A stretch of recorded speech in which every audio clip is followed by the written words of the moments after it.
আসসালামু আলাইকুম, আদাব। তৃতীয় শ্রেণীর শিক্ষার্থী বন্ধুরা, ৪১ পৃষ্ঠার তোমরা যে সমস্যাগুলো দেখতে পাচ্ছ স্ক্রিনে, এই সমস্যাগুলো সমাধান করে দেবো, অর্থাৎ ৪ এবং ৫ নম্বর এই দুটি আজকে করে দেব। এটা নিয়ে কিন্তু অনেকের কনফিউজড আছে যে কীভাবে করা যায়। এটা কিছুই না, আসলে একটু লক্ষ্য করো, আমি চারটা অঙ্ক কিন্তু বোর্ডে আবার তুলেও রেখেছি। যাই হোক, কমেন্ট করে যাবে এইভাবেই সমাধান পাওয়ার জন্য। তোমাদের কমেন্টের মূল্যায়ন অবশ্যই আগে দেওয়া হবে। তোমরা ৪১ পৃষ্ঠার এই সমাধানগুলো আজকে আমরা করব খুব সুন্দরভাবে। আশা করছি তোমাদের ভালো লাগবে এবং সহজ হবে। তো চলো কথা না বলে বোর্ডে ফলো করি। আমি অঙ্কগুলো তুলে নিয়েছি, যে দুটো করে দেবো বললাম এই দুটো অঙ্ক তুলে নিয়েছি। প্রথমেই একটা একটা করে যাই, তাহলে হবে। এখানে লক্ষ্য করছে সবগুলোই যোগ, এটা যোগ, এটা যোগ, এটা সবগুলোই কিন্তু যোগ। যেহেতু তিনটা সংখ্যা যোগ যোগ করে দেওয়া আছে, বাকি একটা নাই, এখানে কত হবে সেটা বের করতে হবে। এটার কৌশল হলো এই তিনটে আগে যোগ করতে হবে, কোথাও না কোথাও যোগ করে দেখতে হবে। তো রাফ করার জায়গা একমাত্র আমার এখানে আছে, আমি এখানে রাফ করি। হ্যাঁ, তো তুলি, এই অঙ্কগুলো তুলি। এই যে ২, ৬, ৫, ৯, ৩, ৬, ০, ৭, আর এখানে আছে ৯৮। তুলি অঙ্কটাকে।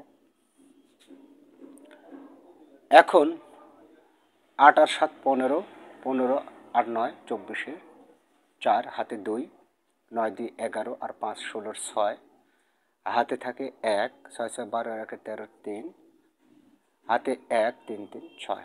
এটা গেল। এখন এখানে কত বসলে এর সাথে মিলবে, এখানে কত বসলে এটা হবে। তো তার মানে আরও কিছু সংখ্যা নিতে হবে, যেটা যোগ করলে এটা হবে। তার মানে এখন আমরা এটার সাথে বিয়োগ করলেই পেয়ে যাব। ঠিক আছে, আমি মুছে দিয়ে এর নিচেই লিখবো, আমরা পরে মুছে দেবো আমরা। ৬, ৩, ৬, ৪ বিয়োগ করে দেখি কত হয়। বিয়োগ করলে হবে হচ্ছে ৪ আছে কত হলে ১৩ পাবো, তাই না? ৯ আর ৪ ১৩, উপরে কম আছে তাই ধরে নিতে হবে। ৩ যোগ করতে হবে ১০ ৩-এর সাথে, তাহলে ১০ আর ৩ ১৩ ধরতে হবে। যাকে এই নিয়মটা অবশ্যই জানো, উপরে কম থাকলে ধরতে হয় ১০, যোগ করতে হয়। হাতের ১ এখানে হলো ৭, ৭ আছে কত হলে ১৫ পাবো ৮, হাতে আবারও ১ ৪, ৪ ৪ মিলে গেল ০, হাতে নেই, এখানে ১, অর্থাৎ ১ ০ ৮ ৯ এই ঘরে বসবে। তাহলে এই চারটেই যোগ করলে এটা অ্যান্সার আসবে। ওকে, আচ্ছা, এর পরবর্তীতে তোমাদের কিছু শর্ট টেকনিক এখন শিখতে হবে। যোগ হোক আর বিয়োগ চিহ্ন হোক, যদি ফাঁকা ঘর এখানে থাকে, অর্থাৎ দ্বিতীয় স্থানে ফাঁকা ঘর থাকে, এর আগেও বলেছি, যোগ চিহ্ন হোক আর বিয়োগ চিহ্ন হোক, যদি দ্বিতীয় স্থানে ফাঁকা ঘর থাকে তাহলে সেটা বিয়োগ হয়। অর্থাৎ যদি তিনটা সংখ্যার কাজ থাকে, প্রথম সংখ্যা, দ্বিতীয় সংখ্যা, তৃতীয় সংখ্যা, তো দ্বিতীয় সংখ্যা যদি ফাঁকা থাকে, সেটা যোগ হোক আর বিয়োগ হোক, অবশ্যই সেটা বিয়োগই করতে হবে। আর বিয়োগ করার সময় শুধু একটু ফলো করবে যে কোনটা বড়, এটা বড় নাকি এটা বড়।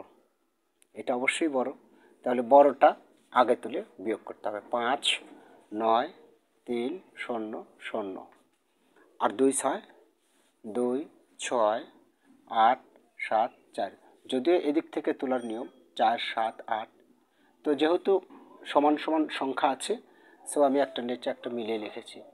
৪ আছে কত হলে ১০ পাবো ৬, হাতের থাকে ১ ৮, ৮ ২ ১০, হাতে থাকে ১ ৯, ৯ আছে কত হলে ১৩ পাবো ৪, হাতে থাকে ১ ৭, ৭ আছে কত হলে ৯ পাবো, ৭-এর পর থেকে ঘুরে যাও ২, হাতে নেই, এবার হবে ৩, অর্থাৎ ৩ ২ ৪ ২ ৬, এই সংখ্যার সাথে এই সংখ্যা যোগ করলে এটা হবে। এটাই বোঝাচ্ছে। ঠিক আছে, আচ্ছা, এবারে এটা গেল, এটা গেল। এবার ৩ নম্বরটা, এটা বিয়োগ চিহ্ন আছে, দ্বিতীয় স্থানে ফাঁকা ঘর, আবার বিয়োগই হবে। এখন বিয়োগের সময় কোনটা বড়, এখানে আছে ২০০০, এখানে আছে ৩০০০, এটা বড়, তাহলে এটা আগে তুলতে হবে।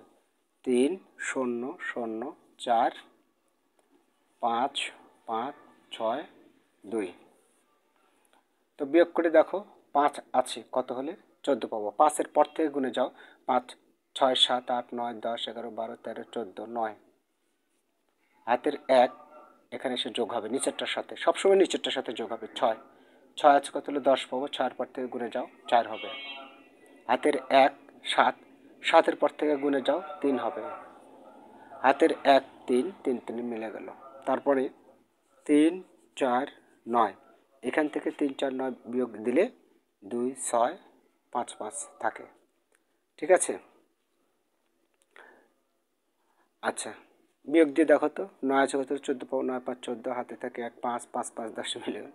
হবে, অবশ্যই হবে। যাই হোক, এই বিষয়ে কথা না বাড়াই। এইবারে 4 নম্বরটা ফাঁকা ঘর এবং বিয়োগ চিহ্ন রয়েছে। তার মানে প্রথমেই ফাঁকা ঘর আছে, তারপর বিয়োগ চিহ্ন।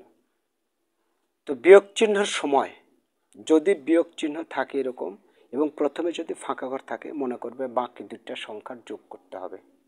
এটাও একটা শর্ট টেকনিক, মনে রাখবে। যদি বিয়োগ চিহ্ন থাকে, বিয়োগ চিহ্নের সময় প্রথমে ফাঁকা ঘর থাকলে সেটা যোগ করতে হয়, কেননা এটা হচ্ছে বিয়োজন, প্রথমেই থাকে বিয়োজন, আর বিয়োজন সব সময় বড় হয়। বিয়োজন, বিয়োজ্য, বিয়োগফল, বিয়োজন সবসময় বড় হয়, আর বড় কখন হয় যোগ করলে। তার মানে বাকি দুইটা যোগ, 7 3 10 0। হাতে কত, হাতে অবশ্যই 1 1 এর সাথে যোগ হলো 2, 8 2 10 10 0। হাতে কত, হাতে অবশ্যই আবারও 1 6 6 4 10 10 0। হাতে কত, হাতে 1 4 6 4 10। বাস, হয়ে গেল। তাহলে আশা করি বুঝতে পেরেছ। এবারে খালি ঘরের সংখ্যা খুঁজে বের করি। 5 নম্বরটা তোমরা লক্ষ্য করছো, আমি দেখো আমি এখানেই করে দিচ্ছি, খুব সহজ বিষয়টা। খালি ঘরের সংখ্যা খুঁজে বের করি। এখানে বিষয়টা এখানে কত বসবে তাই বলেছি, একটু লক্ষ্য করে একটু ভালোভাবে বুঝতে হবে। আসলে এটার দ্বারা প্রকৃতপক্ষে কী বোঝাচ্ছে এটা কিন্তু কনফিউজড। দেখো এটা গোল দেওয়া আছে, চারিদিকে এই সংখ্যাগুলো দেওয়া আছে, কী বোঝাচ্ছে এর দ্বারা কিছুই বোঝা যাচ্ছে না। আসলে আসলে এটা তেমনভাবে কোনো কিছু ডিরেকশন নাই, কিন্তু অঙ্ক দেওয়া দেখে বোঝা যাচ্ছে আসলে অঙ্কটা হবে মূলত যোগ এবং বিয়োগ করলে যেন একই রকম হয়, তা সেরকম একটা সংখ্যা এখানে দিয়েছে। যেমন 6-এর সাথে 1 যোগ করলে 7 হবে। দেখো 8-এর সাথে 1 যোগ করলে 9 হবে।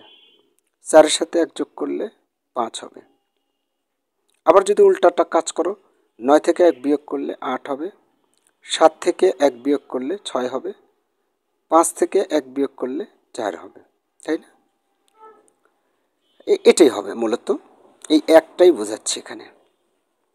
আর এছাড়া অন্যভাবে ধরলে এই সবগুলো যোগ করে যা হবে সেটা এখানে বসানো, এরকম কিছু বোঝা, তাই না? আসলে মূলত এই একটাই এখানে বসানোর জন্য বুঝিয়েছি। তার উৎকৃষ্ট প্রমাণ হলো এই যে এই সাইডে যেগুলো আছে এটা। এখানে দেখো 9 এবং 3 যোগ করলে 12, 6 এবং 19 যোগ করলে 25, 7-এর সাথে 6 যোগ করলে এখানে 6 হবে, তাহলে 13 হয়। এখন তার উল্টাটা হিসাব করি আমি, উল্টাটা হিসাব করলে কিন্তু তা হচ্ছে, দেখো 12 থেকে 19 বিয়োগ করলে 3 হয়, 25 থেকে 19 বিয়োগ করলে 6 হয়, 13 থেকে এখানে যে 6 বসানো ছিল 6 বিয়োগ করলে 7 হয়, তাই না? তার মানে এটাটা 6 হবে, এটাই হচ্ছে মূল উত্তর। ঠিক আছে শিক্ষার্থী বন্ধুরা, আগামী দিন ইনশাল্লাহ পরবর্তী এখানে এই পৃষ্ঠার অনেকগুলো অঙ্ক রয়েছে, আমি এগুলো করে দেওয়ার চেষ্টা করব সবগুলোই। ভালো থেকো, তোমাদের দীর্ঘ জীবন কামনা করে এখানে শেষ করছি। আল্লাহ হাফেজ।